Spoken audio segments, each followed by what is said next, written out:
La croissance économique, c'est l'augmentation de la richesse produite chaque année sur notre planète. Mais celle-ci est-elle compatible avec la préservation de l'environnement, voire avec l'augmentation du bien-être? C'est la question que se sont posées aujourd'hui les élèves de terminale lors d'un débat qui opposait les partisans du développement durable et ceux de la décroissance.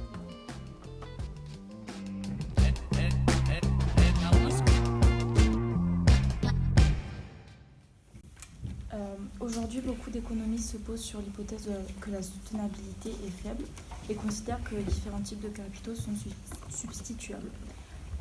Et pour maintenir un niveau de croissance soutenable à long terme, il suffit de garder constant le volume des capitaux, peu importe sa constitution. On peut donc avoir plus d'un capital et moins d'un autre, ce n'est pas grave du moment que le stock de capital total est constant. Par conséquent, le capital naturel peut être remplacé par des capitaux artificiels du moment que la quantité de capital global est stable. Oui, donc vous partez du principe que le capital naturel, il est substituable. Donc nous, on pense évidemment le contraire, il n'est pas substituable ce capital, on ne peut pas le remplacer. Et au contraire, l'économie doit prendre en compte ce capital et le considérer comme principal, puisque aucun autre capital ne pourra le remplacer.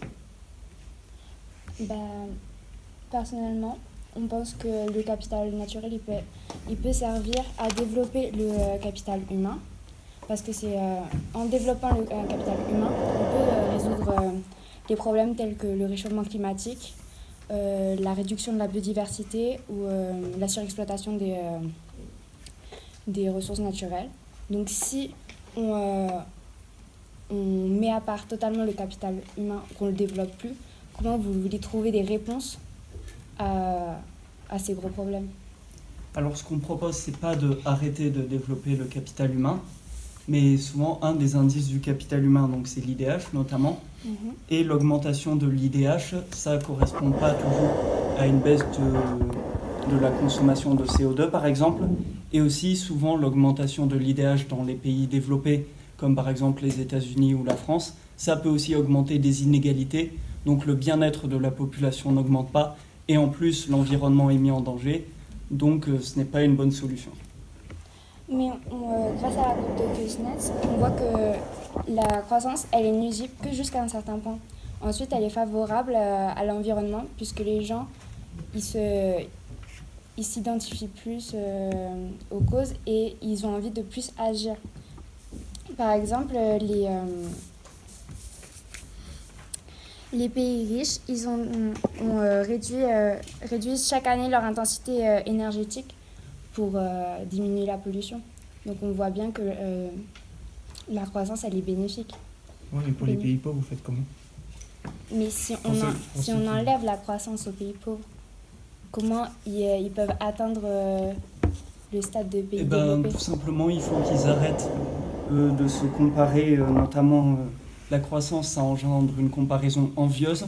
Du coup, il faudrait avoir une économie plus saine en se contentant du peu qu'on a. Donc évidemment, ce sera dur pour tous les pays, mais il faudrait revenir à une consommation plus simple, notamment dans les pays riches qui devraient baisser leur consommation de différents objets et arrêter par exemple des modèles de consommation comme l'obsolescence programmée et tout ça. Et à ce niveau-là, les deux pays pourront avoir un niveau de développement à peu près égal, tout en ayant des relations plus saines entre leur propre population et entre eux. Oui, que le pays riche, ils aident les pays pauvres aussi. Oui, sauf qu'une décroissance serait politiquement impossible et socialement inacceptable, cela ajouterait un véritable chaos social. De plus, grâce à l'émergence de nouvelles technologies, donc à la croissance du capital technologique, il existe de nouvelles formes d'énergie et de nouvelles formes de transport comme la voiture électrique. Donc ça, c'est grâce à la croissance. Ouais, mais le progrès technique, il ne diminue pas tellement la consommation d'énergie. C'est l'effet rebond ou paradoxe d'Esterlin. Donc c'est la consommation mondiale de papier est passée de 359 587 kilotonnes en 2004 et à 419 667 kilotonnes en 2017. Malgré l'arrivée d'Internet, on pensait que ça diminuerait la consommation de papier, alors qu'elle ne fait qu'augmenter. Donc le progrès technique n'est pas une solution viable pour la croissance. Et également, vous parlez d'un chaos social, mais si nous commençons dès maintenant une décroissance, le choc de la fin des ressources sera moins violent et donc aura moins de chances d'engendrer, par exemple, des guerres de ressources ou des chaos sociaux. Oui, sauf que grâce au progrès technique, la ville chinoise de Nantan, qui est une énorme ville, montre bien qu'il est possible de créer des mégapoles au sens moderne du terme, tout en restant respectueux de l'environnement et du développement durable. Le problème de la ville verte de Nantan, c'est que ce n'est qu'un projet qui n'a jamais abouti. Oui, mais il y a d'autres villes comme la capitale de l'Islande, où il y a eu, où c'est la ville la plus écologique du monde. Il y a aussi à Portland, au Brésil, en Équateur, de nombreuses villes qui sont écologiques et qui permettent, qui montrent que le progrès technique est favorable parce qu'ils mettent en place des autoroutes, enfin des rues qui bénéficient de la circulation à vélo. Par exemple, la capitale de l'Islande, l'énergie qu'elle utilise, c'est que la géothermie, donc avec l'eau, donc ça pollue moins.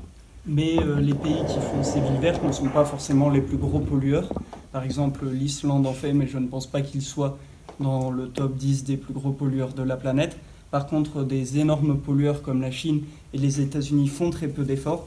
Et souvent, quand les efforts sont faits pour les gouvernements, ce ne sont que des opérations de communication, notamment pour la Chine qui voulait montrer la ville verte, le projet de ville verte à l'exposition universelle de Shanghai.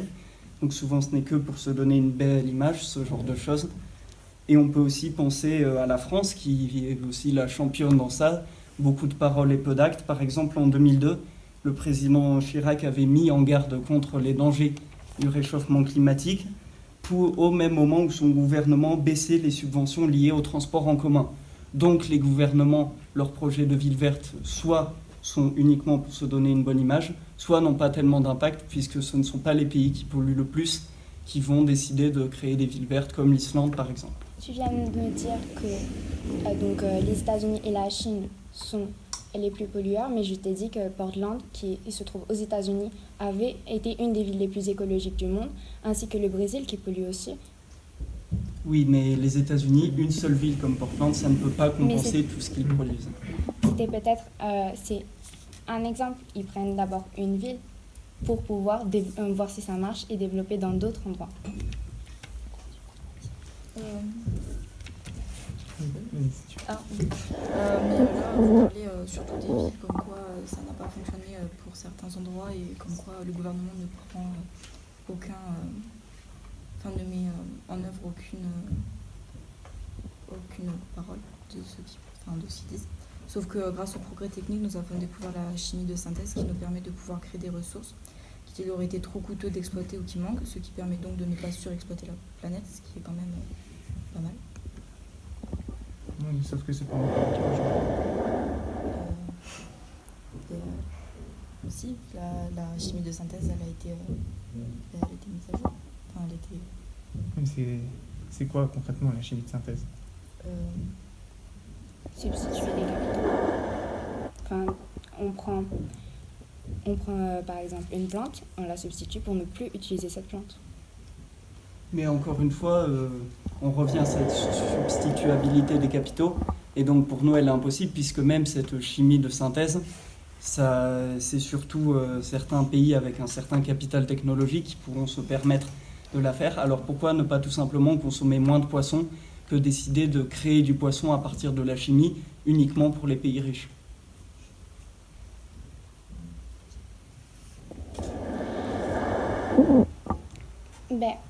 Eh bien,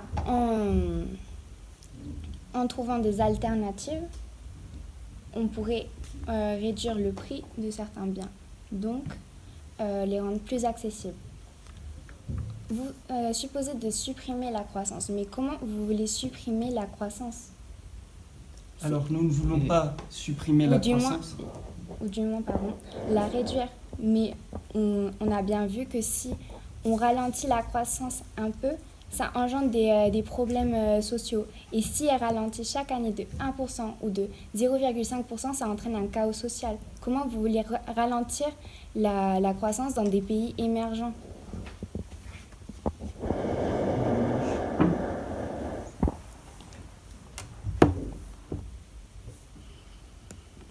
Donc oui, alors vous dites que ça engendrera un chaos social. Donc oui, c'est peut-être vrai, mais encore une fois, je vais peut-être me répéter, mais la fin de nos ressources engendrera aussi un chaos social. Et de toute façon, nous proposons que la croissance ne soit plus le seul indicateur de stabilité des pays, parce que par exemple, si un pays décide de moins consommer, mais qu'il décide de plus, par exemple, se développer au niveau des relations entre humains ou au niveau de l'égalité, le chaos ne sera pas forcément engendré, puisque c'est les inégalités qui provoquent aussi le chaos. Vous me parlez des relations sociales. Eh bien, parlons d'économie collaborative. L'économie collaborative favorise la croissance et en même temps les relations sociales. Fin du premier round. Donc on peut voir que le réchauffement climatique, il entraîne la fonte de la banquise, notamment en fait la superficie de la glace de mer Arctique, donc la banquise, elle est à son minimum au mois de septembre. Et d'après des études de la NASA, en 2015, la superficie de la banquise au mois de septembre, elle était à la moitié de ce qu'elle était dans les années 1980. Donc elle diminue d'environ 13% chaque décennie. On estime qu'en 2050, on pourra traverser la banquise par la mer à la fin de l'été.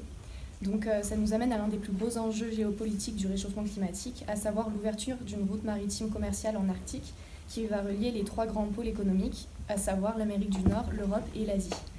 Ça pourrait entraîner l'appauvrissement de certains pays du Sud, comme par exemple l'Égypte, avec la plausible inutilité du canal de Suez, qui est la plus grosse activité lucrative du pays.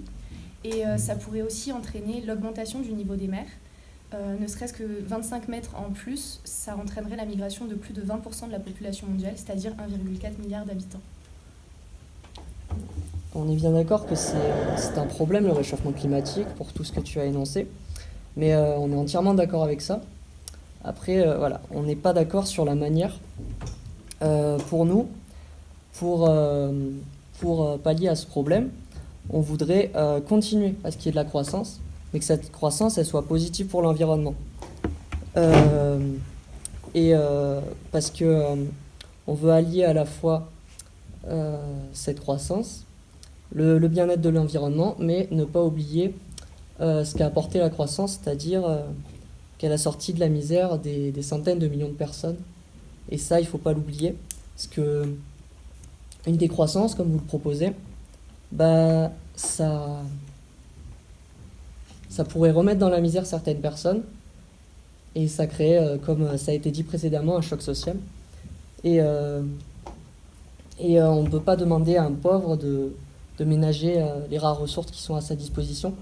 Donc une décroissance, en fait, ce serait possible, pour nous, ce serait possible pour des pays développés, mais c'est infaisable pour des pays qui ont déjà rien.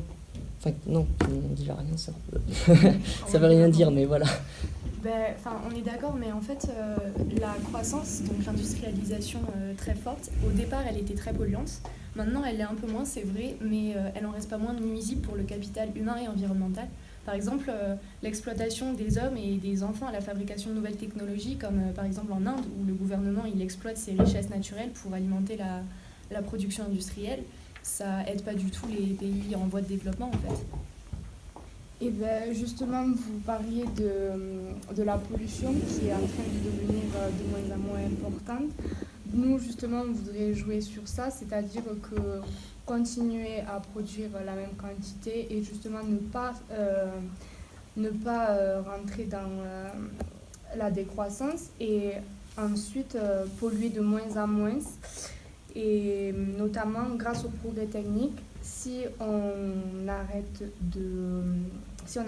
de produire autant, il n'y aura pas la possibilité de trouver de nouvelles alternatives pour polluer encore moins. Malheureusement, ce progrès technique peut être nuisible pour l'environnement. Je crois que dans le progrès technique que vous proposez, il y a l'énergie verte. Non, je ne me trompe pas.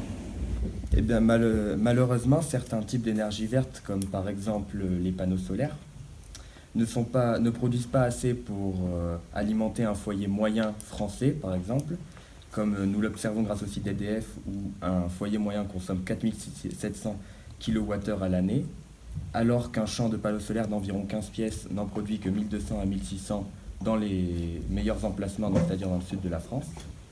De plus, ces panneaux solaires la production de ces panneaux solaires est très polluante, car à l'intérieur, il y a de la sulfure de cadmium ou du silicium. Ce silicium qui est produit aux États-Unis ou en Chine. Donc à ça, on peut rajouter le coût économique et environnemental de ce transport.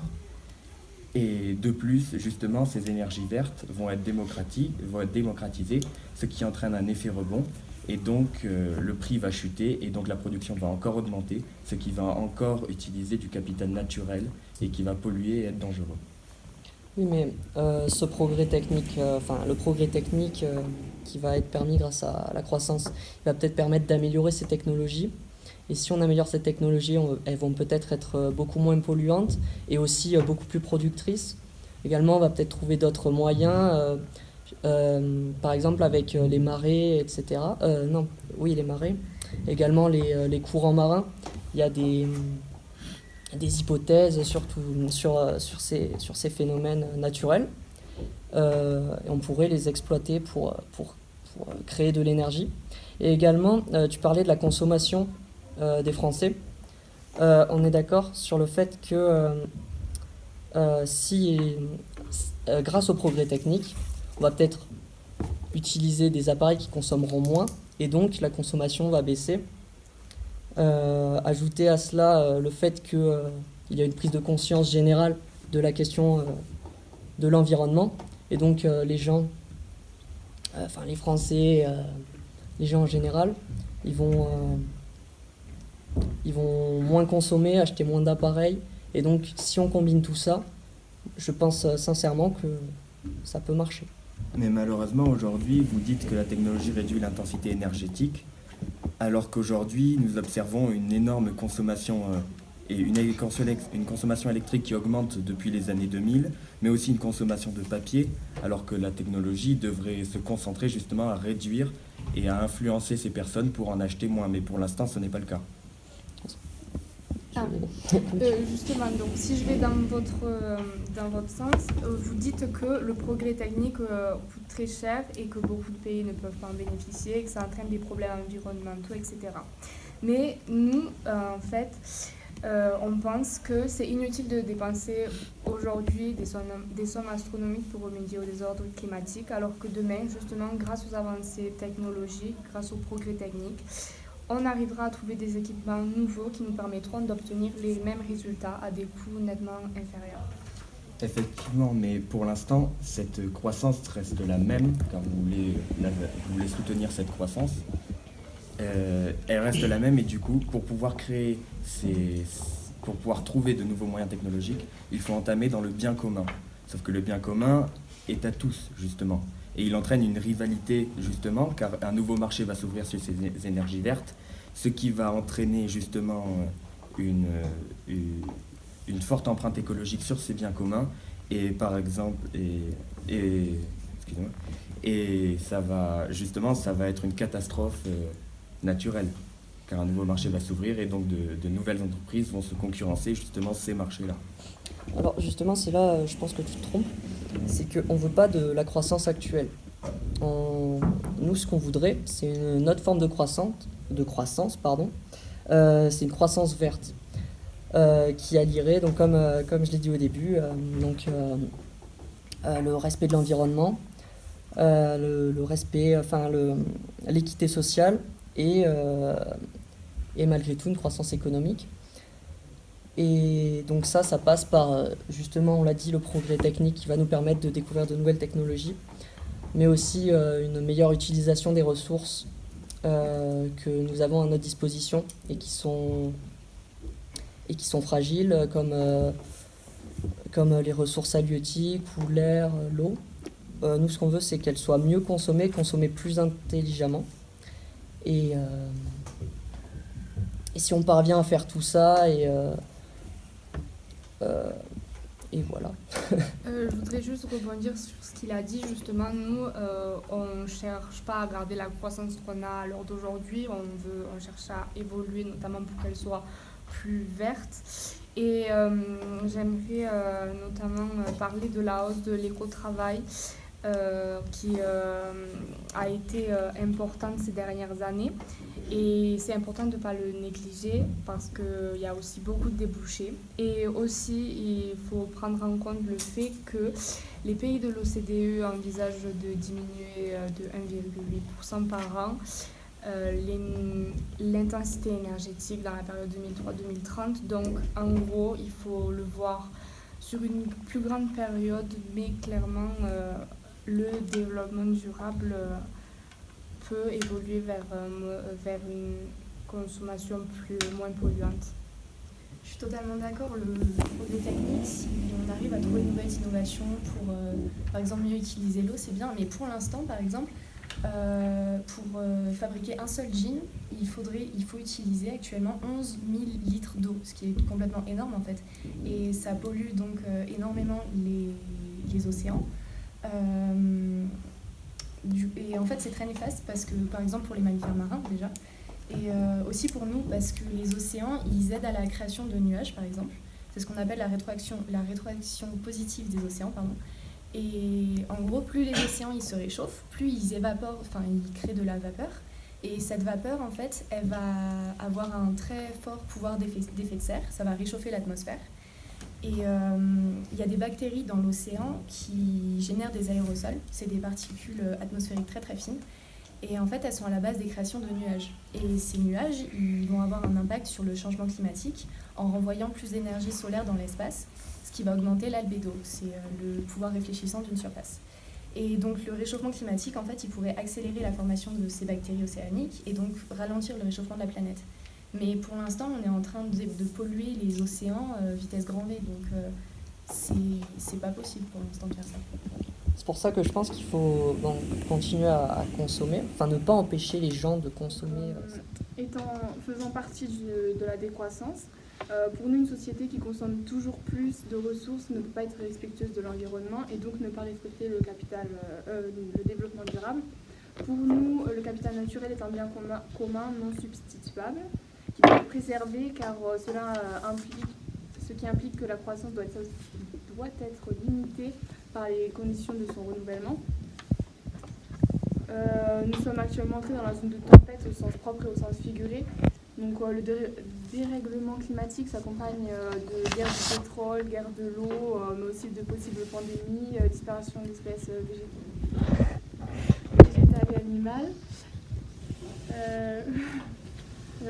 Il y a ensuite aussi de la pollution qui est en forte croissance et la pêche excessive. Donc dans le milieu marin, ça entraîne des conséquences catastrophiques.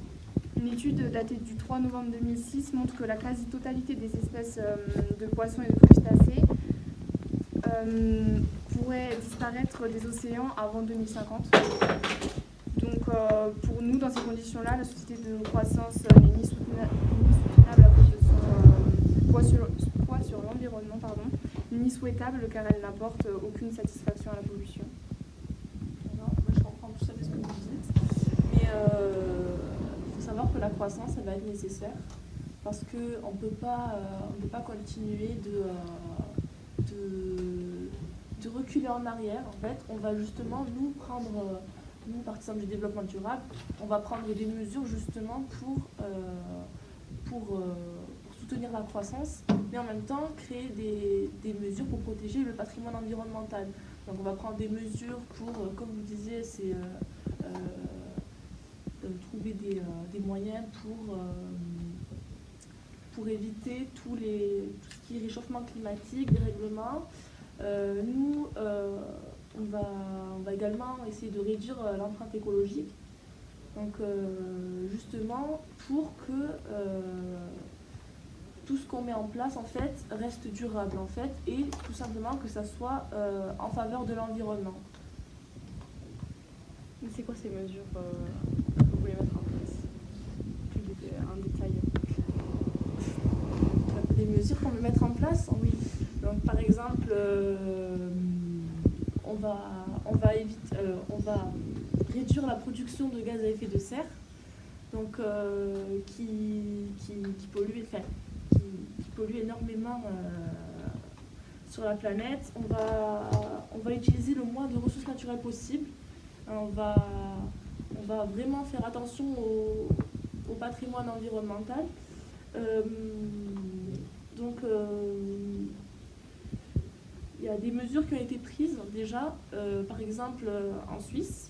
Donc, il y a une création de purificateurs d'air, donc qui va permettre de récupérer le CO2 et ça va permettre de fertiliser les plantes, par exemple. Et en Chine, il y a eu la même chose aussi, mais ça va réduire la pollution. Donc, on voit qu'il y a des mesures qui ont été prises. Oui, mais cette purification d'air, comme vous venez de parler, ça doit être déjà très coûteux pour l'État et ça doit aussi demander une fabrication qui n'est peut-être pas si écologique que ça et entraîner de la pollution. Alors justement, le bilan carbone de ces machines, il est très faible. Bon, j'ai pas les chiffres précis en tête, mais voilà. Et puis, d'autant qu'avec la croissance, on peut trouver justement les moyens pour développer ces technologies et encore les améliorer. Et donc, si même une petite partie du CO2 était absorbée par ces machines ajoutées à une gestion plus durable des forêts et également reboiser certaines zones qui ont été victimes de la déforestation. Au niveau du CO2, il y a des solutions pour s'en sortir, mais il faut qu'on s'y mette maintenant. Et la croissance verte permettrait d'y arriver. La croissance verte est une création d'énergie. La croissance verte coûte cher au niveau des ressources. Par exemple, pour créer la croissance verte, par exemple, avec les panneaux solaires ou les éoliennes, on va déforester pour implanter ainsi ces panneaux solaires et ces éoliennes. Et pour moi, une croissance verte, c'est pas forcément le terme qu'il faudrait employer, mais plutôt préférer des règles vertes. Et par exemple, ne pas consommer plus que ce que le capital naturel et la nature, etc., peut générer pour ne pas détruire les capitaux. Par exemple, la surpêche et la disparition des poissons des océans baisse de 35% a baissé de 30% entre 1930 et 2010. Il faudrait créer plus des zones. Oui, du coup, on est d'accord. Il faut apprendre à consommer différemment pour pouvoir avoir une croissance soutenable. Il faut mettre en place des règles, des moyens de consommer différemment pour qu'on puisse continuer à prendre les ressources naturelles dont on a besoin pour pouvoir faire des progrès en matière de progrès technique et ainsi du coup pouvoir obtenir des consommations de ressources plus réduites au fur et à mesure du temps. On sait que au bout d'un certain moment, après qu'on ait augmenté la pollution, il y a une réduction de la pollution qui se fait grâce au revenu par habitant. Et donc, en continuant notre croissance soutenable, au bout d'un moment, on pense pouvoir améliorer la situation en manière environnementale. Mais pour cela, on doit apprendre à consommer différemment, selon des règles qui protégeraient les océans, qui protégeraient les forêts et qui nous aideraient à obtenir plus de ressources de manière plus durable. Ok, mais c'est pas protéger en fait, c'est arrêter d'utiliser parce que le capital naturel, on ne peut pas. Il y a un moment donné, il faut le préserver vraiment et pas dire on va en prendre un certain quota ou quoi. Il faut juste, il faut qu'on arrive à se satisfaire avec une consommation qui est plus humble et qui est moins coûteuse. Parce que c'est pas consommer différemment, c'est vraiment consommer moins. Parce qu'il faut savoir aussi que la population elle augmente. et il y aura toujours des gens qui auront besoin de consommer aussi. Donc ça va s'ajouter, même si certains consomment moins, ça va s'ajouter. Donc il faut consommer moins, il faut vraiment qu'il y ait une baisse, sinon ce ne sera pas possible. Il n'y a personne qui se satisfaire comme ça d'une baisse. On peut consommer moins, mais on ne peut plus arrêter la consommation directement, sinon on va créer un chaos social, on va se retrouver en manque de certaines choses. Du coup, ce qu'il faut faire, c'est qu'il faut continuer du coup à prélever, mais en réduisant et en laissant le marché distribuer les ressources. Juste, je voudrais rebondir sur ce qu'a dit Libert. Avec la décroissance, en fait, ça va créer, ça va limiter les libertés individuelles, et ça, c'est pas bon du tout, parce qu'on pourrait même voir la création de totalitarisme vert, et ce serait vraiment, je pense que c'est pas du tout souhaitable pour les hommes. Mais Ça créerait... on ne demande pas aux hommes d'arrêter toute leur consommation, d'être dans une société totalitaire. On demande simplement juste de prendre conscience de leur consommation et juste simplement genre des gestes comme consommer ou produire localement. Ce serait déjà un début de la décroissance qui pourrait favoriser l'environnement.